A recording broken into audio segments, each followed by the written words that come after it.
الفاتحہ۔ الحمد للہ الرحیم مالک یوم الدین اہدنا الصراط المستقیم غیر المغضوب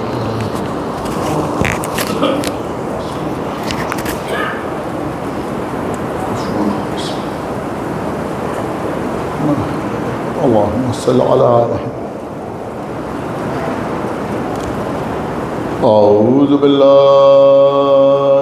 السمیع العلی العظیم من الشیطان اللعین الرجیم، بسم اللہ الرحمن الرحیم۔ الحمد للہ الذی ہدانا لہذا وما كنا لنهتدي لولا ان هدانا الله، لقد جاءت رسل ربنا بالحق، الصلاة والسلام على صاحب الدين والإسلام والحل والحرام والركن والمقام والصلاة والصيام والسجود والقيام والشريعة والأحكام والحجة والبرهان والمحبة والعرفان والحق والبيان والكتاب والقرآن، سيدنا ونبينا وشفيعنا ومولانا ومولى الثقلين جد الحسن والحسين أبي القاسم محمد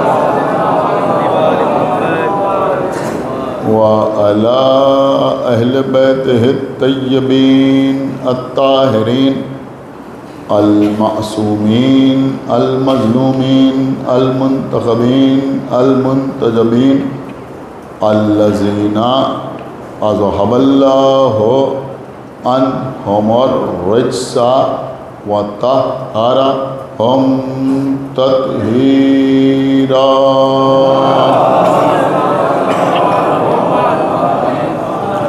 وَلَعْنَةُ اللَّهِ عَلَىٰ أَعْدَائِهِمْ وَقَتْلَتِهِمْ وَغَاصِبِي حُقُوقِهِمْ وَمُنْكِرِي فَضَائِلِهِمْ وَمَصَائِبِهِمْ أَجْمَعِينَ مِنَ الْآنِ إِلَىٰ يَوْمِ الدِّينِ۔ أَمَّا بَعْدُ فَقَدْ قَالَ اللَّهُ سُبْحَانَهُ تبارك وتعالى في كتابه المجيد وفرقانه الحميد وقوله الحق، بسم الله الرحمن الرحيم، ولا تلبسوا الحق بالباطل وتكتموا الحق وأنتم تعلمون۔ صلوات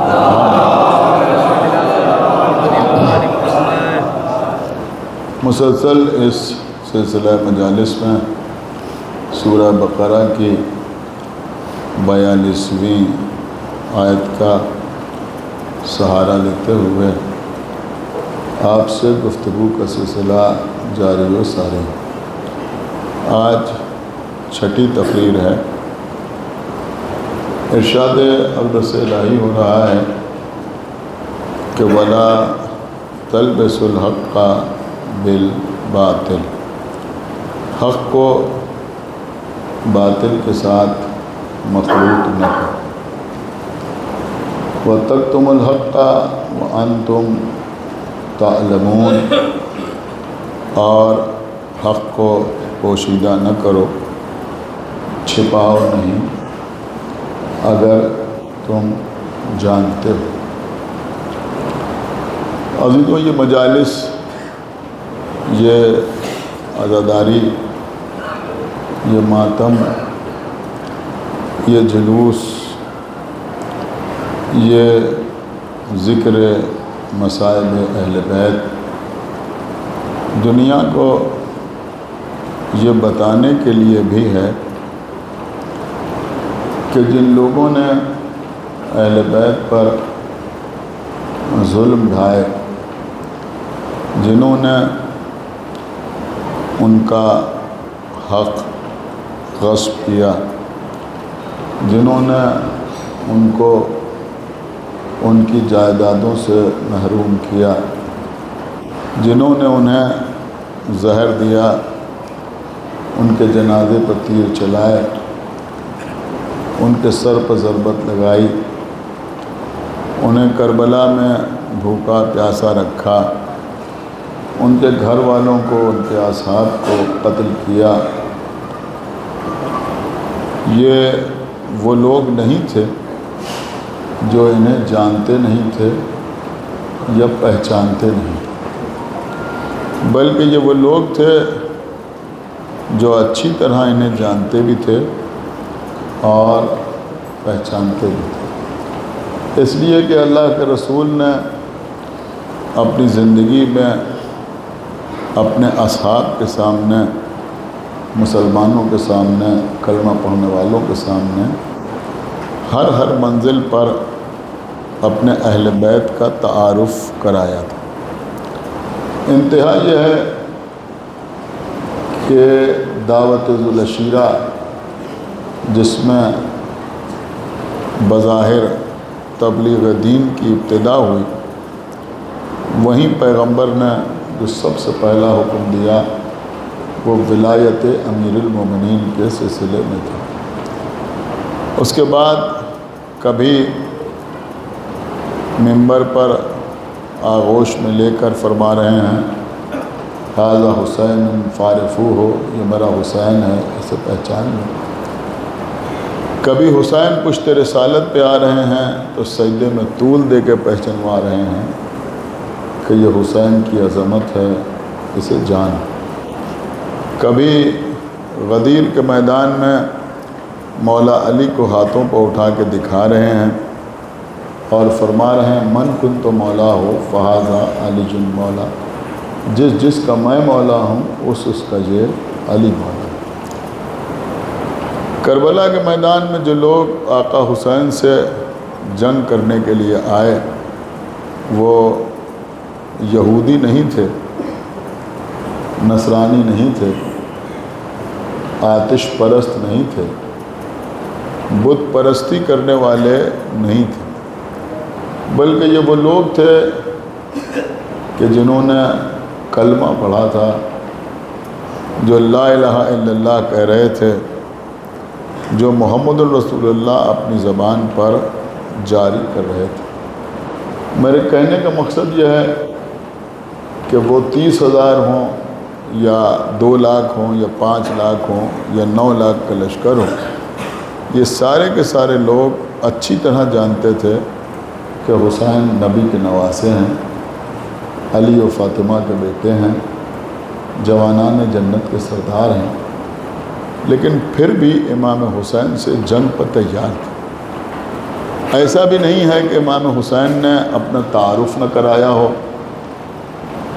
یا امام حسین کے اصحاب نے اپنا تعارف نہ کرایا ہو۔ اگر آپ اصحاب امام حسین علیہ السلام کی جو جنگیں ہیں ان پر نظر ڈالیں تو امام کے ہر صحابی نے میدان میں جا کر رجس پڑھا، اور کوئی رجس ایسا نہیں ہے کہ جس میں آقا حسین کے فضائل بیان نہ کیے گئے۔ ہر ایک نے جا کے بتایا کہ حسین کون ہے، ہر ایک نے جا کے بتایا کہ دیکھو تم کس سے جنگ کرنے کے لیے آ رہے ہو۔ اس کے بعد جب گھر والے گئے تو انہوں نے بھی اپنا تعارف کرایا اور آقا حسین کے بارے میں بھی بتایا۔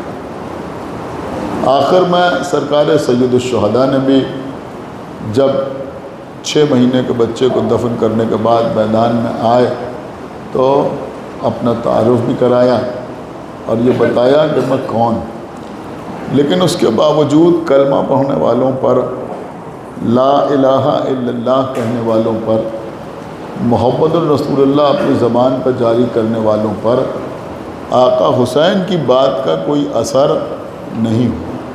دیکھیے بہت توجہ آپ حضرات کی چاہتا ہوں، اگر ہماری بات کا اثر کسی پر نہ ہو تو اس میں ہماری کمی یا ہماری کوتاہی سامنے آ سکتی ہے، لیکن اگر معصوم کوئی بات کہہ رہا ہے اور اس کی بات کا اثر کسی پر نہ ہو تو پھر یہ معلوم کرنا پڑے گا کہ معصوم کی بات کا اثر کیوں نہیں ہوا۔ اب یہ ہم اپنی طرف سے بیان کریں تو انسان کو اختیار ہے کہ مانے یا نہ مانے، لیکن خود سرکار سید الشہداء نے کربلا کے میدان میں ارشاد فرمایا کہ تم پر میری بات کا اثر اس لیے نہیں ہو رہا ہے کہ تمہارے شکم حرام سے بھرے ہوئے۔ ایک صلوات اور پڑھے بر محمد وآلہ محمد۔ دیکھیے آج کی مجلس کا موضوع انشاءاللہ یہی رہے، بہت توجہ آپ حضرات کی چاہتا ہوں۔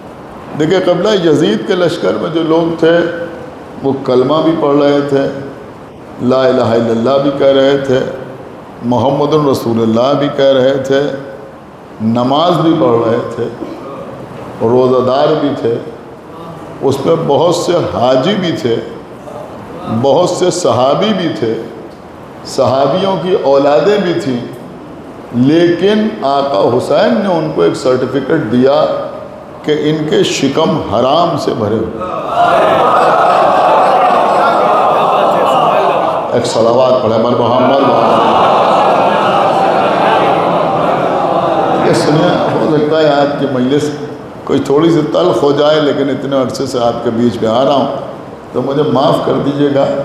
دیکھیے ایک بات یہ بھی سمجھ میں آئی کہ اگر سب کچھ سننے کے بعد، ساری حدیثیں سامنے آنے کے بعد، کتابیں پڑھنے کے بعد، سمجھ رہے ہیں، ثبوت سامنے ہونے کے بعد کسی کی سمجھ میں اہل بیت کے فضائل نہ آئیں،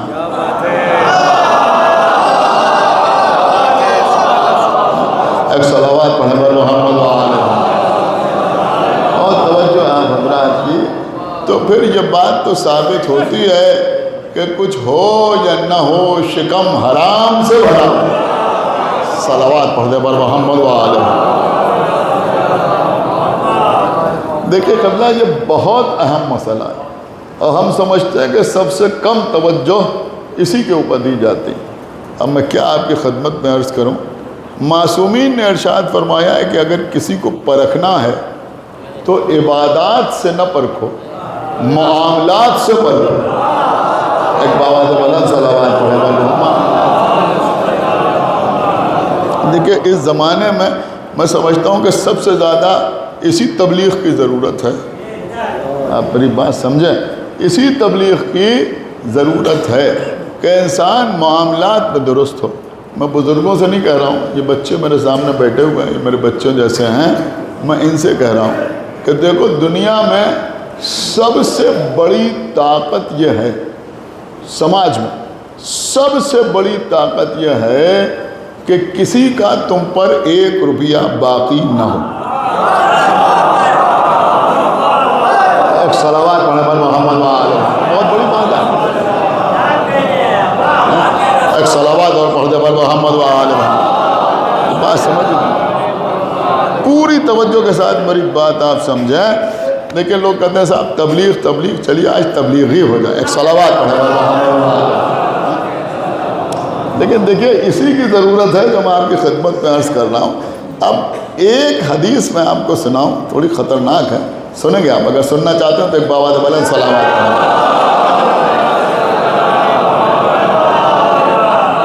عام طور پر ہم اس طرح کی مجلسیں پڑھتے نہیں، لیکن اب ضرورت کے تحت پڑھ رہے ہیں۔ لکھنؤ میں بھی ہم نے پڑھا تھا اور یہاں بھی پڑھ رہے ہیں۔ لکھنؤ میں غالباً تیسری مجلس سے پڑھا تھا، اس کا ایک ٹکڑا یہاں بھی پڑھ رہے ہیں، باقی مجلس نہیں ریپیٹ کرنا ہے، لیکن یہ ٹکڑا بہت اہم ہے، لہذا میں آپ کی خدمت میں عرض کر رہا ہوں۔ پیغمبر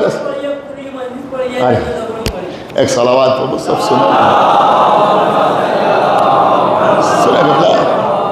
کہ پیغمبر اسلام نے ارشاد فرمایا، دیکھیے آپ میری طرف متوجہ رہیں کہ پیغمبر اسلام نے ارشاد فرمایا کہ جب کوئی جنازہ مسجد قبرستان کی طرف جاتی ہے تو پیغمبر نے فرمایا کہ 3 چیزیں اس کے ساتھ جاتی ہیں، 3 چیزیں اس کے ساتھ جاتی ہیں. جب بھی کوئی جنازہ پیغمبر فرماتے ہیں میں دیکھتا ہوں کہ 3 چیزیں اس کے ساتھ جاتی ہیں. صحابہ نے پوچھا کہ وہ 3 چیزیں کیا ہیں جو اس کے ساتھ جاتی ہیں؟ تو پیغمبر نے فرمایا کہ اہلہ، اس کے اہل، ومالہ، یہ شاید ابھی سمجھ میں نہیں آئے گا، ومالہ، اس کا مال، وعملہ، غور کیا آپ؟ کیا ساتھ جاتا ہے؟ اس کے اہل، اس کا مال اور اس کا عمل. یہ 3 چیزیں اس کے ساتھ جاتی ہیں. پھر پیغمبر نے فرمایا کہ ان میں 2 چیزیں واپس آ جاتی ہیں اور 1 چیز اس کے ساتھ چلی جاتی ہے. کہا وہ 2 چیزیں واپس کیا آتے ہیں؟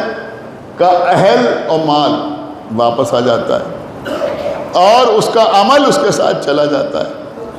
دیکھیں ایک بات تو میں یہ عرض کروں، ظاہر سی بات ہے کہ آپ کی خاموشی بھی ہمیں اچھی نہیں لگتی، لہذا بیچ بیچ پہ اس طرح کے جملے ضروری ہیں کہ پیغمبر نے فرمایا اہل ہو، اس کے اہل اس کے ساتھ جاتے ہیں.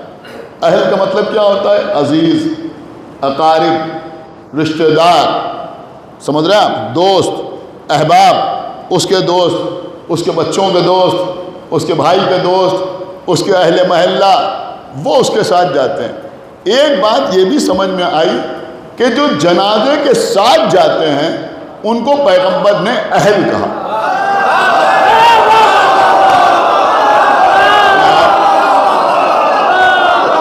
بھائی مولا آپ کو سلامت رکھے، صلوات پڑھتے بار محمد وآلہ، ان کو سنائی بھرنا ایک صلوات اور پڑھے بار محمد وآلہ. جو جنازے کے ساتھ جاتے ہیں ان کو پیغمبر نے اہل کہا نا، اہلہ، اس کے اہل. کس کے اہل؟ اس کے اہل، مرنے والے کے اہل. اس کا مطلب یہ ہوا کہ جس کے جنازے کے ساتھ جو لوگ جاتے ہیں وہ اس کے اہل ہوتے ہیں. تو پھر یہ ماننا پڑے گا جو جنازے کے ساتھ نہ جائیں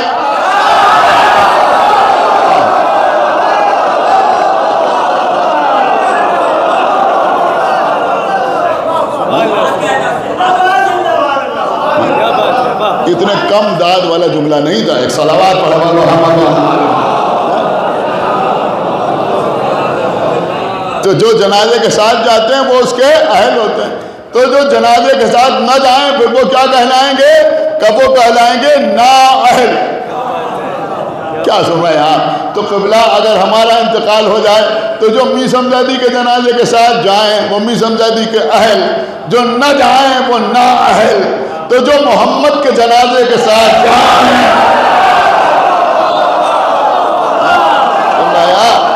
جو محمد کے جنازے کے ساتھ جائیں وہ محمد کے اہل، اور جو نہ جائیں وہ نا اہل. بہت قیمتی جملہ عرض کر رہا ہوں.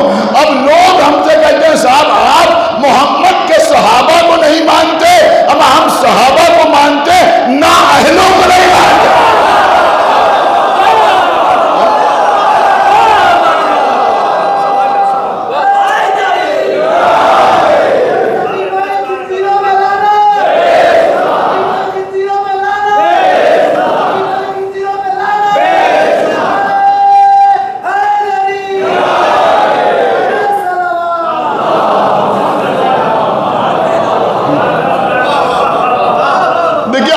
پریشان نہ ہو یہاں بیٹھا ہوا آدمی، وہ کہے صاحب آپ نے رسول اللہ کے صحابہ کو نا اہل کہہ دیا. اب یہ جملہ نہیں ہے بلکہ آپ کی سماعتوں کا امتحان ہے. کوئی ہم سے یہ نہ کہے کہ آپ نے نبی کے صحابیوں کو نا اہل کہہ دیا. اما ہم نے تو نبی کے صحابیوں کو نا اہل کہا، اللہ نے تو قرآن میں نوح کے بیٹے کو نا اہل کہا.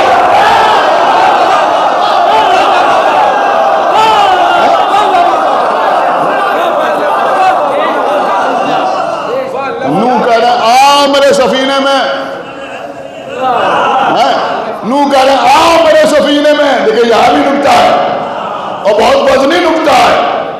نہیں وزنی نکتہ ہے اور ہلکا پھلکا وزنی نہیں، پہاڑ جیسا وزنی نکتہ ہے. ہائے ہائے آپ نے لطف ہی نہیں اٹھایا. پہاڑ جیسا وزنی نکتہ ہے. نوح کے بیٹے نے کہا میں نہیں آؤں گا سفینے میں، پھر کب پہاڑ پر چڑھ جاؤں گا. سنا آپ نے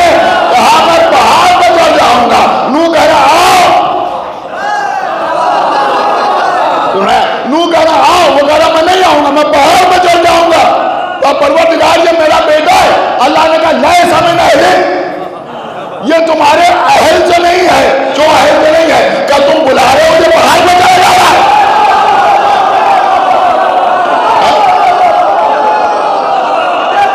ایک صلوات پڑھ دے پر محمد وآل محمد.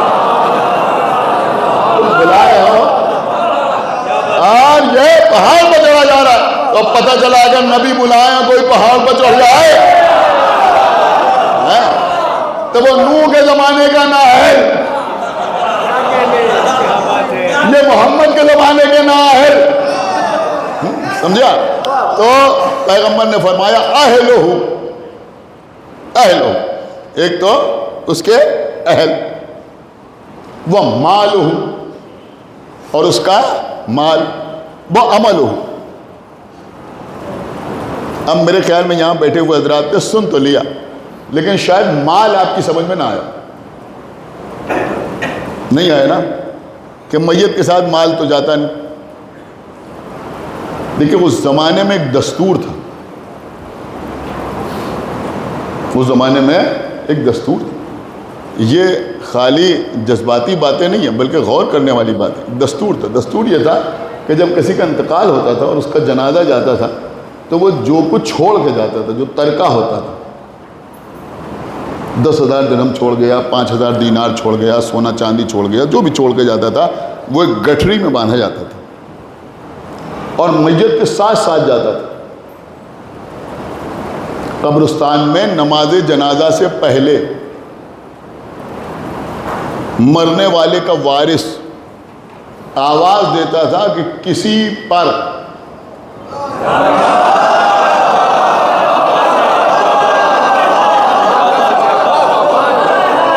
ایک صلوات اور حضرت محمد وآل محمد.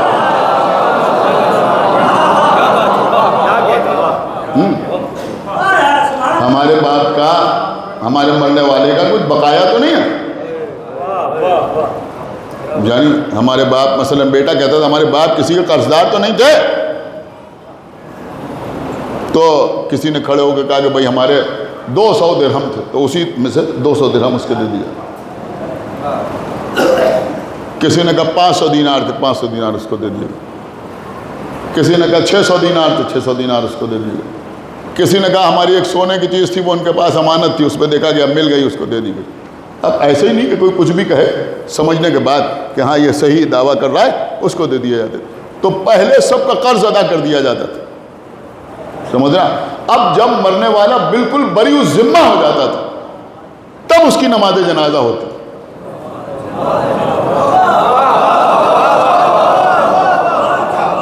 ایک صلوات پڑھ دے پر محمد وآل محمد.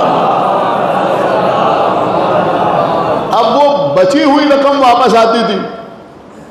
جب بچی ہوئی رقم واپس آتی تھی تو اس میں وراثت تقسیم ہوتی تھی. کچھ غور کیا آپ نے یا نہیں غور کیا؟ اس میں وراثت تقسیم ہوتی تھی. دیکھیں یہ مسائل بڑے اہم ہیں, میں سچ آپ کی خدمت میں عرض کر رہا ہوں. اگر ہمارے مرنے والے پر کچھ حقوق لوگوں کے ہیں تو ہم کچھ بھی کر ڈالیں, لیکن پہلے ان حقوق کی ادائیگی ضروری. یہ بات آپ سمجھ لیجیے. وراثت تبھی بٹے گی جب وہ حقوق ادا ہو جائیں. آپ پری بات سمجھ رہے ہیں؟ کچھ چیزیں عجیب و غریب ہیں. انہوں نے کہا بھائی ہمارے ابا نے ہمارے بھائی کو نہیں دیا تھا تو ہم کیوں دیں. یہ مسئلہ نہیں. ماں باپ کی اطاعت لازم و واجب ضرور ہے, لیکن اگر ماں باپ کی اطاعت اللہ کے حکم سے ٹکرانے لگے, آپ غور نہیں کر رہے, میں عرض کر رہا ہوں, اگر ماں باپ کی اطاعت اللہ کے حکم سے ٹکرانے لگے تو اب ماں باپ کی اطاعت نہیں کی جائے گی, اللہ کی اطاعت کی جائے گی. آپ بات سمجھ رہے ہیں یا نہیں سمجھ رہے ہیں؟ اگر مثلا کسی کے باپ نے اپنی بہن کا حق نہیں دیا, بات کڑوی ہے لیکن آج کہیں ایک صلوات پڑھے محمد وآل محمد. آپ غور کرنا ہے جو میں عرض کر رہا ہوں. ارے بھائی شریعت میں بیٹی کو جہیز دینا واجب نہیں ہے, حصہ دینا واجب. ایک صلوات پڑھ دے محمد وآل محمد. ایک بابا دے بلند صلوات پڑھ دے محمد وآل. حصہ دینا واجب.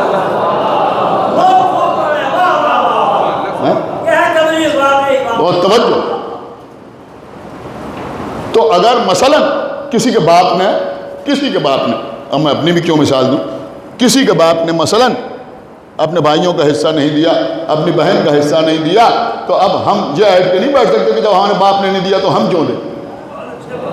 اگر باپ سے محبت ہے تو آپ دیجئے گا تو آپ کے گناہ بھی اللہ معاف کرے گا، آپ کے باپ کا گناہ بھی اللہ معاف کرے گا۔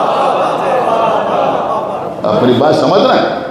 اور ایک بات آپ اور سمجھ لیجیے، دو معاملے ہیں، مثلا کوئی جائیداد ایسی تھی جس میں ہمارے دادا کا حصہ تھا لیکن ہمارے دادا کو نہیں ملا یا انہوں نے نہیں لیا، ہمارے باپ نے بھی نہیں لیا، تو اب روز قیامت ہم سے یہ نہیں پوچھا جائے گا کہ تم نے اس جائیداد میں اپنا حصہ کیوں نہیں مانگا جبکہ تمہارا حق تھا۔ دیکھیں میں کہاں لے آیا، ہم سے نہیں پوچھا جائے گا، ٹھیک ہے، ہم بھی نہ، ہمارا بیٹا بھی نہ مانگے، ہمارا پوتا بھی نہ مانگے، 6 نسلیں 7 نسلیں ہماری نہ مانگے، حالانکہ ہمارا حق برقرار رہے۔ آپ پتہ نہیں کہاں چلے گئے، میں کیا عرض کر رہا ہوں، ہمارا حق برقرار رہے گا، لیکن ہم سے روز قیامت یہ نہیں پوچھا جائے گا تمہارا حق تھا تو تم نے اس میں اپنا حصہ کیوں نہیں لیا۔ لیکن اگر کسی کے دادا نے کسی کا حق چھین لیا اور اس کے بیٹے کو معلوم تھا کہ ہمارے باپ نے یہ حق چھینا ہے اور اس کے بعد ان کو بھی معلوم ہے کہ انہوں نے چھینا ہے، تو جتنی نسلوں تک معاملہ جائے گا ہر ایک سے روز قیامت پوچھا جائے گا۔ کیا سن رہے ہیں بھائی؟ آپ کہیں پہنچے یا نہیں پہنچے؟ اب جو لوگ ہم سے کہتے ہیں صاحب بی بی سیدہ کا حق فلک انہوں نے قرض پر لیا تو مولا علی نے کیوں نہیں لیا، امام زہرا علی نے کیوں نہیں مانگا؟ ارے ان سے نہیں پوچھا جائے گا کہ تم نے فلک کیوں نہیں مانگا، لیکن پہلے کے بعد دوسرے سے پوچھا جائے گا، دوسرے کے بعد تیسرے سے پوچھا جائے گا، تیسرے کے بعد یہ سلسلہ جہاں تک جائے گا سب سے پوچھا جائے گا کہ تم نے کیوں نہیں دیا۔ صلوات محمد محمد وآل محمد۔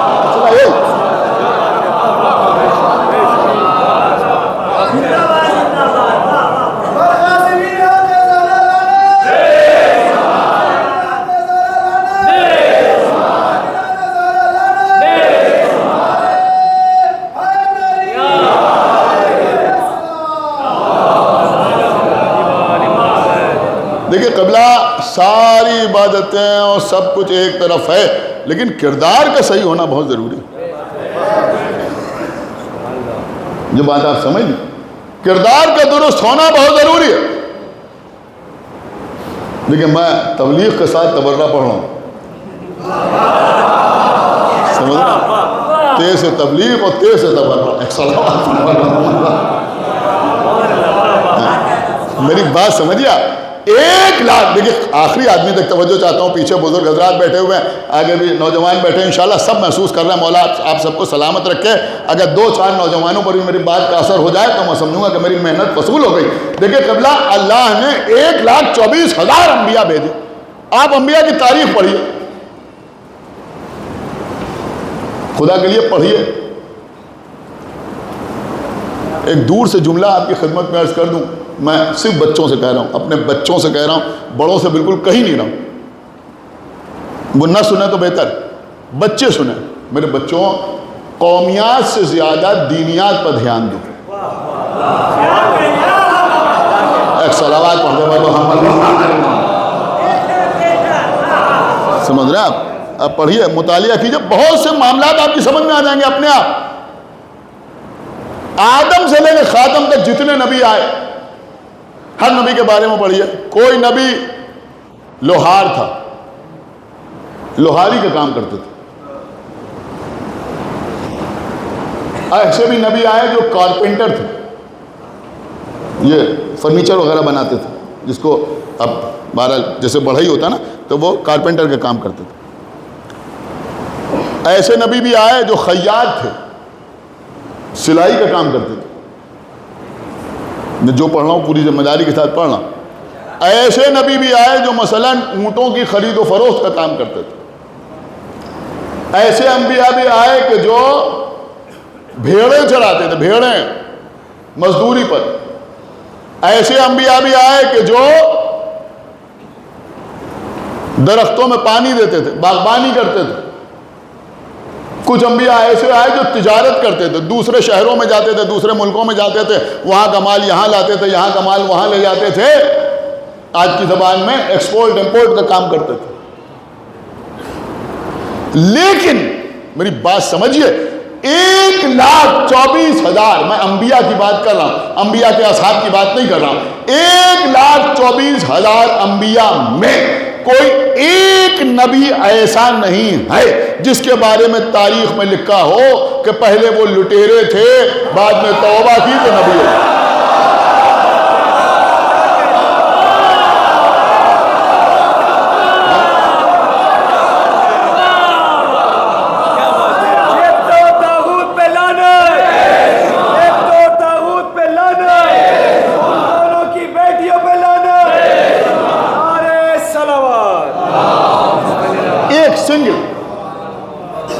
آپ بتائیے، کوئی ایک نبی ایسا نہیں آیا، ایک بھی، جس کے لیے ملتا ہو کہ صاحب وہ یہ معاذ اللہ حرام کام کرتے تھے، بعد میں انہوں نے توبہ کی، اور توبہ جب کر لی تو ایسے عابد و زاہد ہو گئے کہ اللہ نے انہیں نبی بنا دیا۔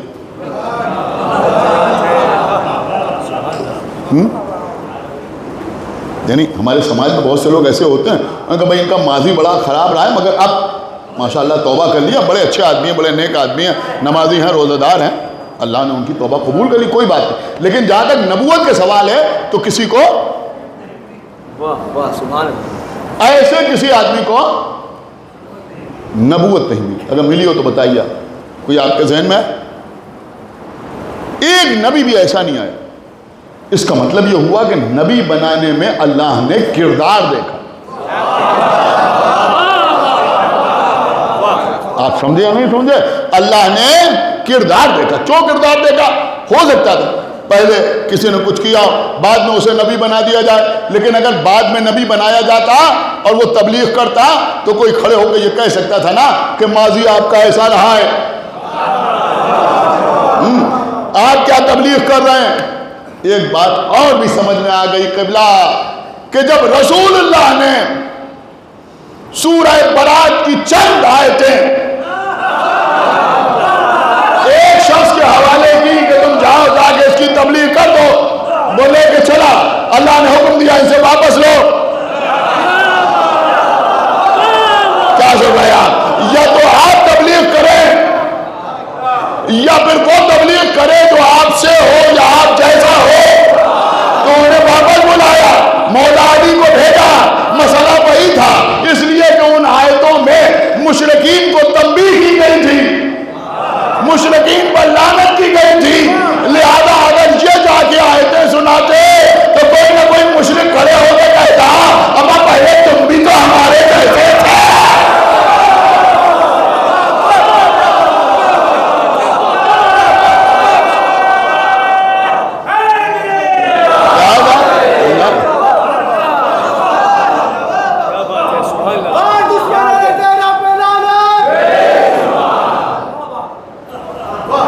بات سمجھ میں آئی آپ کی؟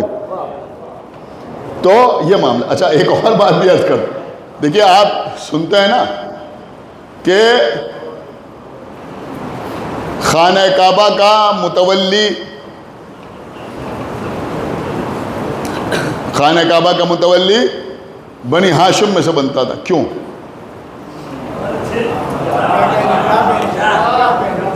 کیوں؟ کس لیے؟ وہ نورانی مسئلہ الگ ہے، میں اس وقت اس سے بحث نہیں کر رہا، یہی کیوں بنتے تھے؟ دوسرے قبیلے کے لوگ کیوں نہیں بنتے تھے؟ جناب ہاشم، ان کے بعد تھوڑے دن کے لیے مطلب، پھر جناب شیبۃ الحمد جو عبد المطلب کہلائے، پھر جناب ابو طالب، یہی لوگ کیوں بنے؟ دوسروں میں سے کوئی کیوں نہیں بنے؟ آپ تاریخ پڑھیں، اس وقت جو قبیلے تھے ان میں زیادہ تر قبیلے وہ تھے کہ جن کا کام تھا لوٹ مار۔ میں پوری ذمہ داری کے ساتھ عرض کر رہا ہوں، یا تو لوٹ مار کرتے تھے اور یا پروفیشنل سولجرز ہوتے تھے، پیشے ور، شمشیر زن، اگر دو فریق میں جنگ ہو رہی ہے تو یہ مال غنیمت جس سے طے ہو جاتا تھا اس کی طرف سے جنگ کرنے کے لیے تیار ہو جاتے تھے. یہ نہیں دیکھتے تھے کہ حق پہ کون ہے باطل پہ کون ہے، بل لڑنے کے لیے تیار ہے. تو جو مال غنیمت حاصل ہوتا تھا وہی ان کا آذوقہ ہوتا تھا. تو یہ تو لٹیرے تھے یا اس قسم کے لوگ تھے؟ بنی ہاشم وہ تھے جو تجارت کرتے تھے. کیا سن رہا ہے یہ مجمع؟ نہ تو یہ لٹیرے تھے، نہ فقط مال غنیمت کے لیے یہ جنگ کرتے تھے. جنگ کرتے تھے مگر جدھر حق ہوتا تھا اس کے لیے جنگ کرتے تھے. تلوار اٹھاتے تھے تو حق کے لیے اٹھاتے تھے، مال کے لیے نہیں اٹھاتے تھے. تو ان میں سے متولی بنایا جاتا تھا کعبے کا. اب میرے خیال میں آگے آپ کو سمجھدار ہیں. صلوات پڑھے بر محمد و آل محمد. تو قبلہ ہر جگہ کردار دیکھا جاتا تھا. کردار دیکھا جاتا. تو رسول اللہ فرما رہے ہیں جب جنازہ جاتا ہے تو تین چیزیں اس کے ساتھ جاتی. ایک تو اس کے اہل جاتے ہیں، اہلہ وہ مالہ، اور اس کا مال جاتا ہے. تو وہ جو مال جاتا تھا وہ تقسیم ہو جاتا تھا لوگوں کے. جو بچتا تھا وہ واپس آتا تھا. جو واپس آتا تھا اس میں لوگ جو ورثہ ہوتے تھے ان میں وراثت تقسیم ہوتی تھی. تو پیغمبر نے فرمایا دو چیزیں واپس آ جاتی ہیں، اہل بھی واپس آ جاتے ہیں، مال بھی واپس آ جاتا ہے. تو مرنے والے کے ساتھ کیا جاتا ہے؟ اس کا عمل. اب یہاں پیغمبر نے عمل صالح نہیں کہا. ہائے ہائے، اللہ جانے آپ کے ذہن کہاں ہیں. پیغمبر نے کہا اس کا عمل اس کے ساتھ جاتا ہے. اب جیسا بھی ہو، اچھا ہے تو وہ بھی ساتھ جاتا ہے، اور برا ہے تو وہ بھی ساتھ جاتا ہے. اب یہ انسان قبر میں چلا گیا. اب قیامت میں یہ میدان محشر میں آئے گا. میدان محشر میں آئے گا. اب وہاں کیسے آئے گا؟ سورہ قاف کی 21ویں آیت میں ارشاد ہو رہا ہے وَجَاءَتْ كُلُّ نَفْسٍ مَّعَهَا سَائِقٌ وَشَهِيدٌ. روز قیامت ہر آدمی اس طرح سے آئے گا کہ ایک اس کا ہانکنے والا ہوگا. آسانی سے تھوڑی آئے گا آدمی میدان محشر. ایک ہانکنے والا، ڈھکیلنے والا، اور ایک گواہ ہوگا. ایک گواہ ہوگا. اب جب ہم نے پوچھا کہ بھئی یہ گواہ کون ہوگا تو مفسرین نے الگ الگ باتیں بتائیں. کسی نے کہا کہ وہ بھی فرشتہ ہوگا جو اس کے اعمال کی گواہی دے گا. بس بات تمام ہو رہی. لیکن بعض مفسرین نے کہا کہ گواہ وہ خود ہو. گواہ وہ خود ہو اس لیے کہ روز قیامت انسان کے ہاتھ اس کے خلاف گواہی دے رہے ہوں. اس سے ہمارے ذریعے سے کیا گناہ ہے. انسان کے پیر اس کے خلاف گواہی دے رہے ہوں. سمجھ رہے ہیں آپ؟ اس کے پیر اس کے خلاف گواہی دے رہے ہوں. انسان کی زبان اس کے خلاف گواہی دے رہی ہوگی. اور یہ بات بھی آپ سمجھ لیجئے قبلہ میں بالکل واضح طور پہ آپ کی خدمت میں عرض کر رہا ہوں کہ اگر دنیا میں کسی کے دیندار ہیں، اچھا لگے یا برا لگے میں کہوں گا ضرور، اگر دنیا میں کسی کے دیندار ہیں تو جتنا ممکن ہو دنیا ہی میں دے دیجئے تو فائدے میں رہیے گا.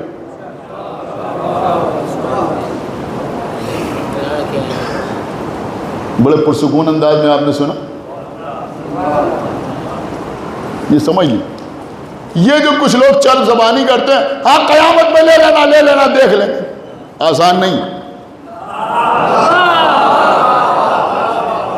دنیا میں کسی کے 1000 روپے ہیں، وہ 900 میں مان جائے، 800 میں مان جائے، 1000 دینا پڑے دے دی، سستے میں چھوٹ رہے ہیں.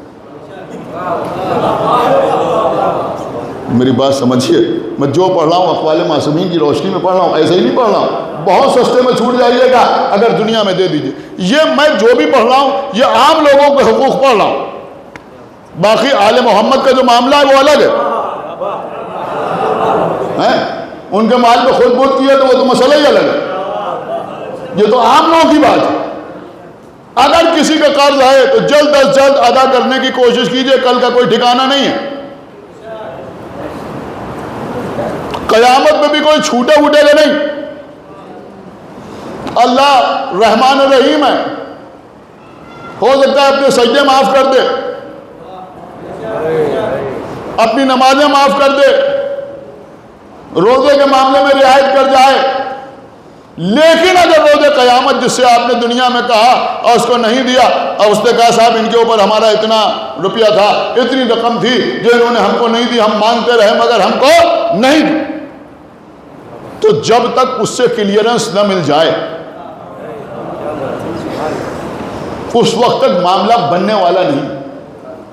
اور یہ بھی سمجھ لیجیے کہ وہاں کہا جائے گا کہ بھائی اس کی رقم واپس کرو۔ اب کیسے واپس کریں؟ کفن میں جیب تو ہوتی نہیں، قیامت میں کسی کے پاس 10 روپے نہیں ہے تو کوئی دے گا کیسے؟ تو پھر آپ کو پتا ہے ادائیگی کیسے ہوگی؟ لیکن میں نے یوں ہی نہیں کہا کہ یہاں سستے میں چھوٹ جائیے گا، وہاں معاملہ بڑا مہنگا پڑے گا۔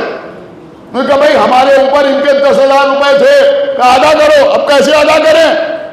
اب پیسے تو آئے نہیں، کہ تمہاری 1 سال کی نمازیں اس کے حصے لیجئے لیجئے لیجئے۔ آپ نے غور ہی نہیں کیا، 1 سال کی نمازیں ادھر چلی گئیں۔ جو جماعت میں بالکل آگے کھڑے ہو کے پڑھی وہ 1 سال بھائی بابا نے بلا سلامات پڑھے محمد وہ گئی ہوں۔ مجھے معلوم تھا ایسے ہی خاموشی سے آپ سے نہیں کہ بھائی انہوں نے ہمارے مکان میں رہتے تھے 2 سال کرایہ نہیں دیا، جب ہم مانگتے تھے تو یہ کہتے تھے قیامت پہ لے لینا۔ 5 سال کے روزے ادھر، کہیں ایسا نہ ہو کہ ساری عبادتیں دوسروں کی طرف ٹرانسفر ہو جائیں۔ ایک صلوات پڑھتا بھرتا محمد، سمجھ رہے ہیں؟ آپ مجھے بتائیے یہ بات سمجھ میں آ رہی ہے آپ کی یا نہیں آ رہی؟ آ رہی ہے نا؟ یہ سمجھ میں آ گیا؟ کیوں آ گیا؟ کہ بھائی ہم کسی کے قرضدار تھے تو اس کی نمازیں ادھر اور ادھر کی ادھر، لیکن کم سے کم اس سے ایک بات یہ بھی سمجھ میں آئی کہ روز قیامت اعمال ٹرانسفر ہوں گے۔ کیا سنا کرنا آپ نے؟ نہیں بول دیا آپ نے۔ اور روز محشر اعمال ٹرانسفر ہوں گے، تو بھئی جب ایک گناہگار کے خاطی انسان کے اعمال دوسرے کی طرف ٹرانسفر ہو سکتے ہیں، تو اگر اپنے چاہنے والوں کو کوئی معصوم 1 سانس کا ثواب عطا ہے،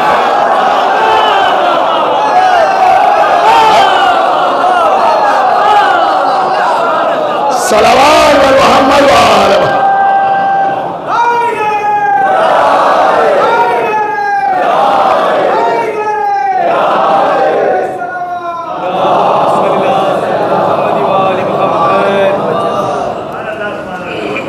بس قبلہ آج کی مجلس میں ان بچوں سے میں یہی کہنا چاہوں گا کہ بہتر سے بہتر ایجوکیشن حاصل کیجئے، پڑھیے۔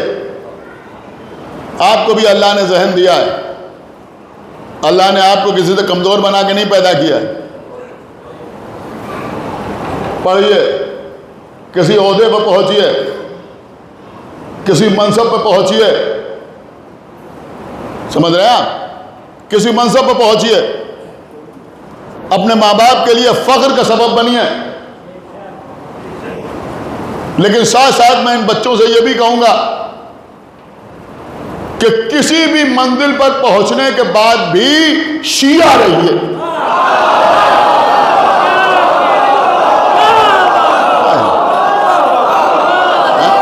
ایک صلوات پڑھو محمد وآلہ محمد۔ یہ جملہ قبلہ بہت ضروری ہے۔ کچھ بھی بن جاؤ لیکن شیعہ رہو۔ ایسا نہ ہو کہ پہلے تو حلقے کے بیچ پہ کھڑے ہو کے ماتم کرتے تھے،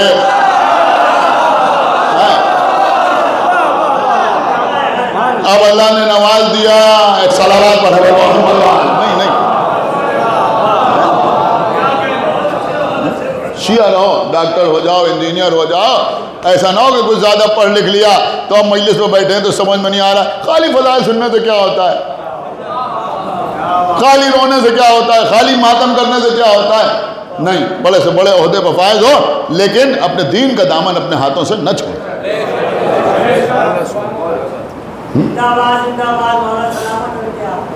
اپنے دین کا دامن جو ہے وہ اپنے ہاتھ سے نہ چھوڑ۔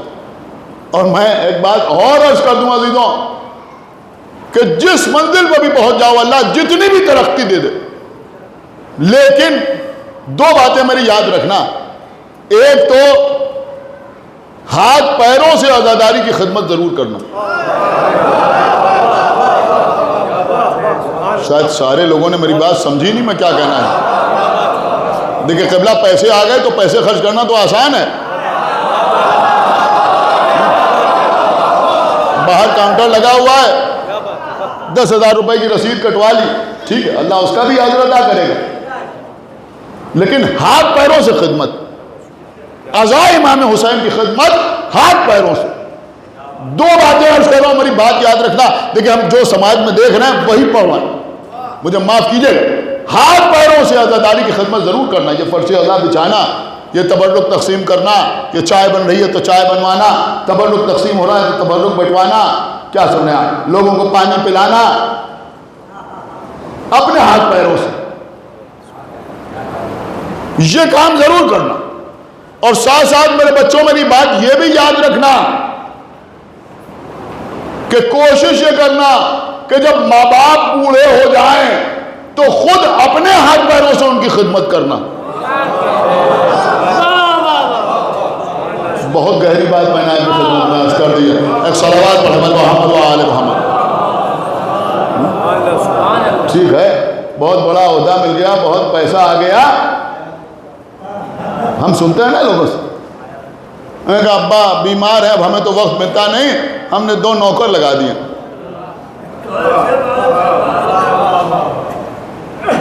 20,000 کا مہینہ دیتے ہیں۔ یہ تو بتانا ضروری ہے، نہ بتائیں تو ایک صلوات پڑھ محمد۔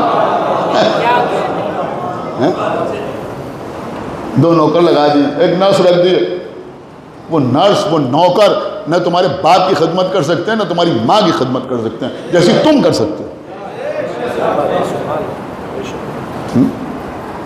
ان کو وہ محبت تھوڑی ہوگی،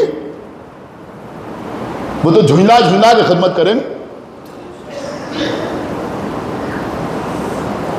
بڑی قیمتی بات میں نے آپ کی خدمت میں عرض کر دی، تم کو تمہارے ماں باپ نے پالا تو نوکر لگا کے نہیں پالا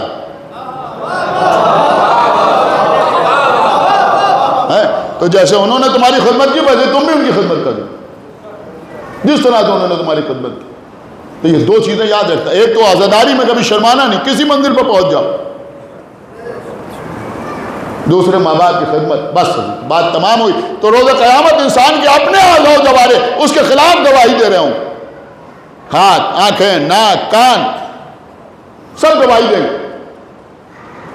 انتہائی ہے کہ رویا رویا انسان کے خلاف گواہی دے گا، وہاں کسی کے پاس کوئی تعویل کا موقع نہیں ہوگا کہ بھئی یہ گناہ تو اس لیے ہو گیا تھا اور یہ گناہ اس لیے ہو گیا تھا اور حالات ایسے تھے اور وقت ایسا تھا، نہیں، کچھ نہیں۔ اگر ذرہ برابر خیر کیا ہے تو وہ بھی سامنے آئے گا، ذرہ برابر شر کیا ہے تو وہ بھی سامنے آئے گا۔ بڑی خاموشی سے آپ نے سن لیا، جو بات کوئی مقرر، کوئی خطیب 1 گھنٹے میں پڑھتا ہے، شاعر 2 مصروں میں پڑھ دیتا ہے۔ ہمارے شہر کے شاعر تھے جناب قرار لکھنوی، بڑے غضب کے شاعر تھے، بہت زبردست شاعر تھے قرار لکھنوی۔ میں ان کے 2 مصرے سناتا ہوں۔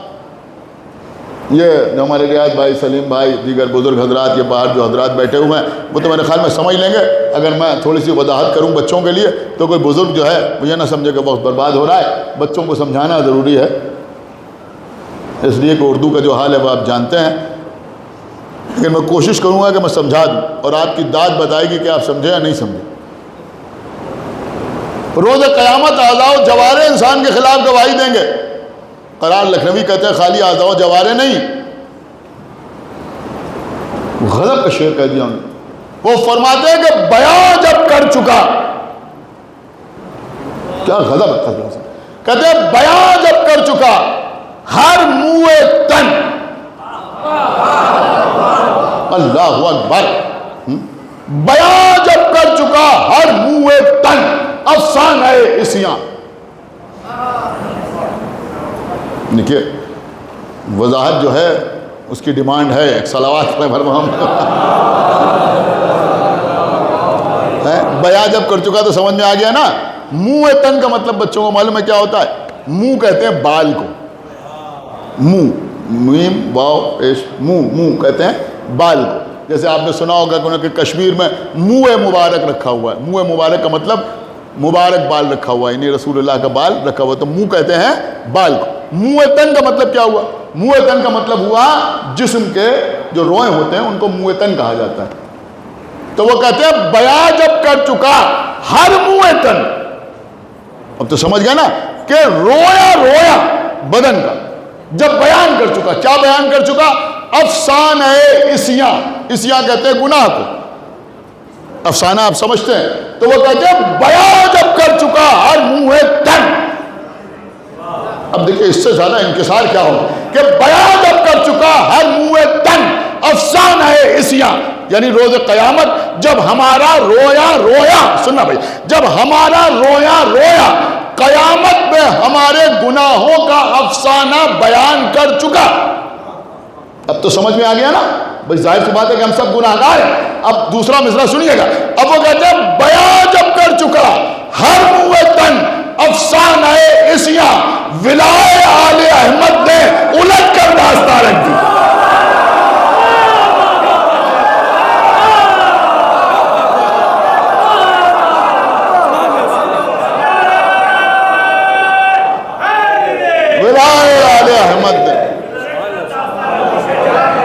ایک بابا تو بلند صلوات پڑھے بل محمد وآل بس کم لگ.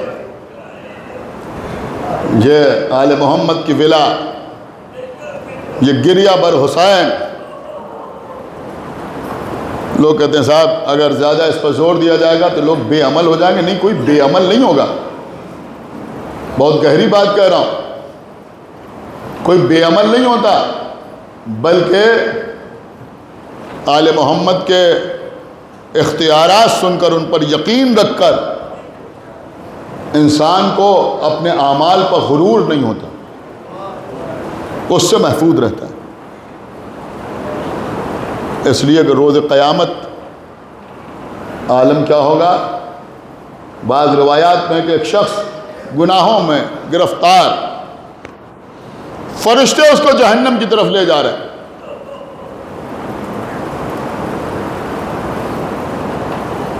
جہنم کی طرف جا رہا ہے، کھینچ کے لے جایا جا رہا ہے. تو بی بی زہرا سامنے آئیں گی، یہ جہنم میں کیوں لے جایا جا رہا ہے؟ جواب ملے گا کہ یہ گناہگار ہے. تو بی بی فرمائیں گی کہ میں گواہی دیتی ہوں یہ میرے بچے کا آزادار ہے.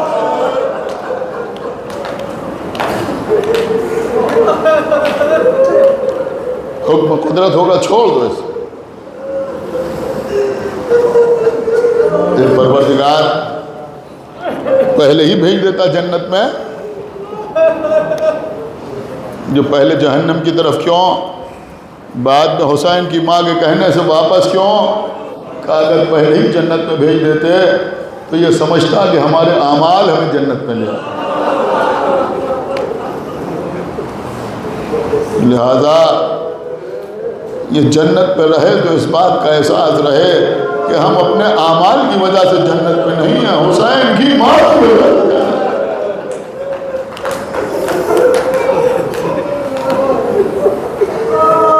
یہ آپ کے آنسو، یہ گریہ پر حسین، جتنا ممکن ہو ادائے حسین میں اخلاص پیدا کریں. یہی پونجی ہے ہماری روز قیامت. ہاں عزیزوں، لوگ کہتے ہیں ایک آنسو اتنی بڑی جنت. میں ہمیشہ کہتا ہوں آنسو میں جھانک کے دیکھو. جب آنسو کے قطرے میں اون محمد کے لاشیں نظر آئیں، قاسم کی پامال لاش کے ٹکڑے نظر آئیں،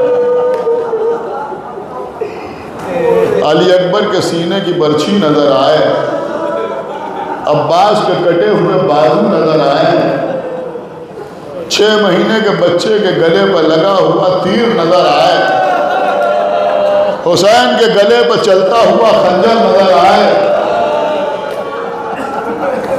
پھر بتاؤ کہ آنسو کی قیمت زیادہ ہے یا جنت کی قیمت زیادہ ہے؟ ہاں عزیزوں، آپ مجلس پہ بیٹھ کر روتے ہیں، جب فرش ادا پہ بیٹھ کر رویا کیجئے تو یہ سوچ کے بھی رویا کیجئے کہ قاسم پامال ہو گئے، اور یہ سوچ کے بھی رویا کیجئے کہ ام فروہ کو رونے نہیں دیا، یہ سوچ کے بھی رویا کیجئے کہ علی اکبر مارے گئے، اور یہ سوچ کے بھی رویا کیجئے کہ ام لیلا کو رونے نہ دیا، یہ سوچ کے بھی رویا کیجئے کہ علی اصغر تیر حرملہ کا نشانہ بنے، اور یہ سوچ کے بھی رویا کیجئے کہ اگر ام رباب روتی تھی تو تازیانہ مارا جاتا، یہ سوچ کے بھی رویا کیجئے کہ حسین کو پس گردن سے ذبح کر دیا گیا، اور یہ بھی سوچ کے رویا کیجئے کہ ثانیہ زہرا کو رونے نہ دیا گیا۔ جزاکم اللہ خیر الجزا۔ لٹا ہوا قافلہ کربلا سے روانہ ہوا، یہ وہ دن ہیں جب حرم قید کر کے لے جائے جا رہے ہیں۔ بس عزیزوں، ایک روایت آپ کی سنی ہوئی روایت، اسی کے اوپر مجلس تمام۔ کوفے کے بازار سے قافلہ گزر رہا، بی بی زینب کے ساتھ ناقے پر بی بی سکینہ بیٹھی ہوئی، ایک گھر کے بالا خانے پر ایک بی بی بیٹھی ہوئی اسیروں کو دیکھ رہی ہے۔ شہزادی زینب کا ناقہ رکا، جناب سکینہ نے کہا پھوپھی اماں پیاس مارے ڈالتے، پیاس مارے ڈالتے، کچھ ایسا کرب تھا اظہار عطش میں کہ اس بی بی کے پیچھے کنیزیں کھڑی ہوئی، غلام موجود تھے، کسی سے کہتی کہ اس بچی کے لیے پانی لے آؤ، لیکن اس نے کسی سے نہیں کہا، خود دوڑتی ہوئی گئی، ایک کوزے میں پانی لے کے آئی، بی بی سکینہ کے سامنے پانی بڑھایا، لو بی بی پانی پیو۔ بی بی نے پانی ہاتھ میں لیا، چاہا کہ پیئے، اس سے روکا، بی بی رک جاؤ، ٹھہر جاؤ، پہلے میرے خاطر 2 دعائیں کر دو، اس کے بعد پانی۔ جملہ سنے گیا، کہتی بی بی تم دعا کر دو تو میری دعائیں پوری ہو جائیں گی، میں نے رسول اللہ کی حدیث سنی ہے کہ اللہ یتیموں اور اسیروں کی دعا جلد قبول کرتا ہے۔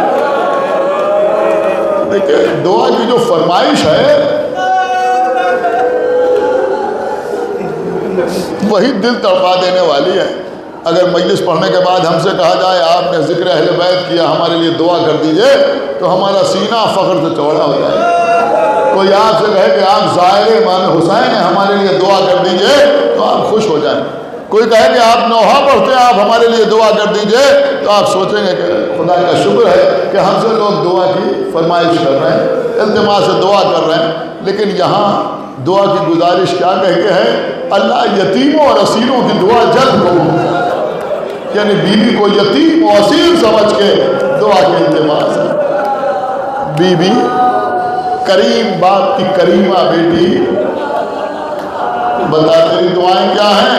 اس نے کہا بی بی میری پہلی دعا تو یہ ہے کہ اللہ نے جو مصیبت آپ پہ ڈالی ہوئی، آپ کے خاندان کو جو مسائل پڑے ہیں، میں اور میرے اہل خاندان ان مصیبتوں سے محفوظ ہوں۔ کیا دن پر گزر گئی ہوگی، بہرحال دعا کی۔ بتا تیری دوسری دعا کیا ہے؟ کہا بی بی میری دوسری دعا یہ ہے کہ اللہ مجھے جلد از جلد مدینے جانا نصیب کرے۔ اب جو سنا تو کہا کہ بی بی مدینے جا کے کیا کرے گی؟ شہزادی زینب نے مدینے کا نام سنا، دل تڑپ گیا نا، کہا مدینے جا کے کیا کرے گی؟